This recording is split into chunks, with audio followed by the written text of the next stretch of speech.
Hello and welcome to another Formpipe in Focus. Today we've got our Head of Banking, Ben Saxton, and just as importantly, our internal ESG champion. Hi Ben, good to have you with us here today. Yeah, good to be down here, Joe. Excellent. So I understand you're here today to talk to us about ESG.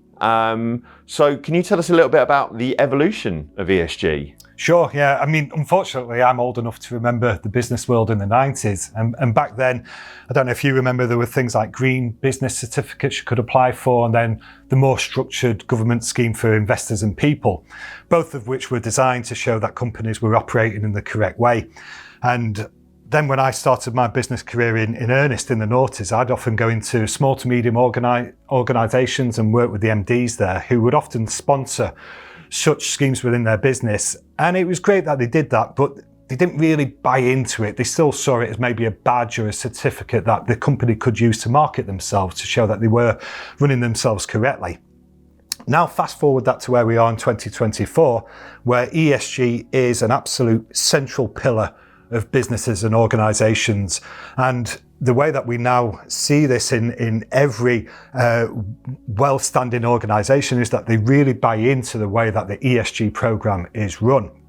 And I often mention it to people that when you walk into businesses, you can kind of feel their culture, and that's set by their values as well as their ESG practices. And some businesses are maybe energetic and quick and ambitious, and other ones are more compassionate and conservative and thoughtful. And you can feel that. And that's made up of the people within the business, but also the way that they portray themselves to the outside world. So that's where I see the journey of ESG from being more kind of like a tick box, we do things in a good way, to actually we live and breathe this day in, day out. Excellent. So I guess more importantly, what does this mean for Formpipe? Well, we've been doing this under a number of different names for quite a few years. And we've also been doing that for a number of different reasons. And initially that was under corporate social responsibility, which is something we take very seriously within this organisation. And then that's developed and grown and become our ESG project.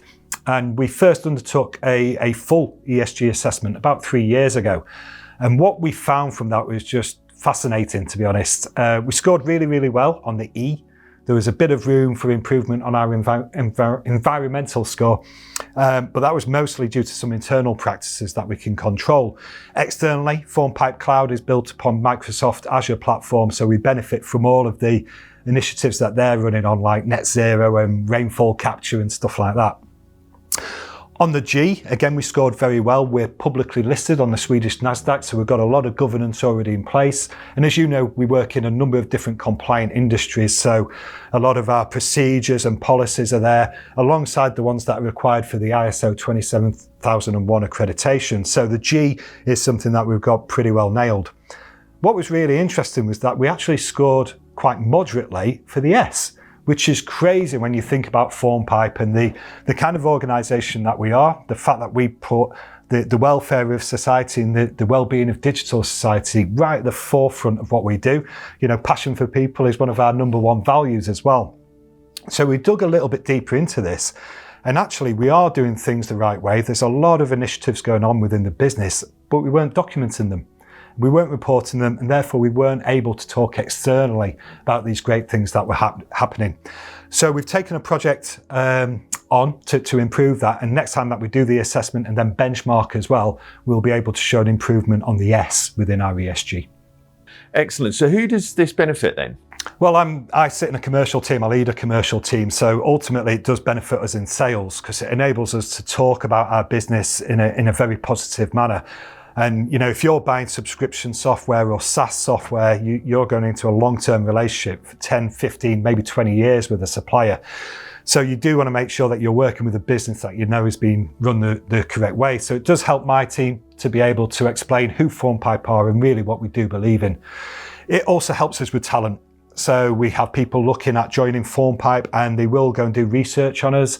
We've got a really strong eNPS score as well as an NPS score. And then the ESG principles are also there, which is appealing for people looking to join our company. I know anybody born after 1995 will ask us these questions. It's not that our generations didn't care, Joe, but they are a lot more in tune with those things.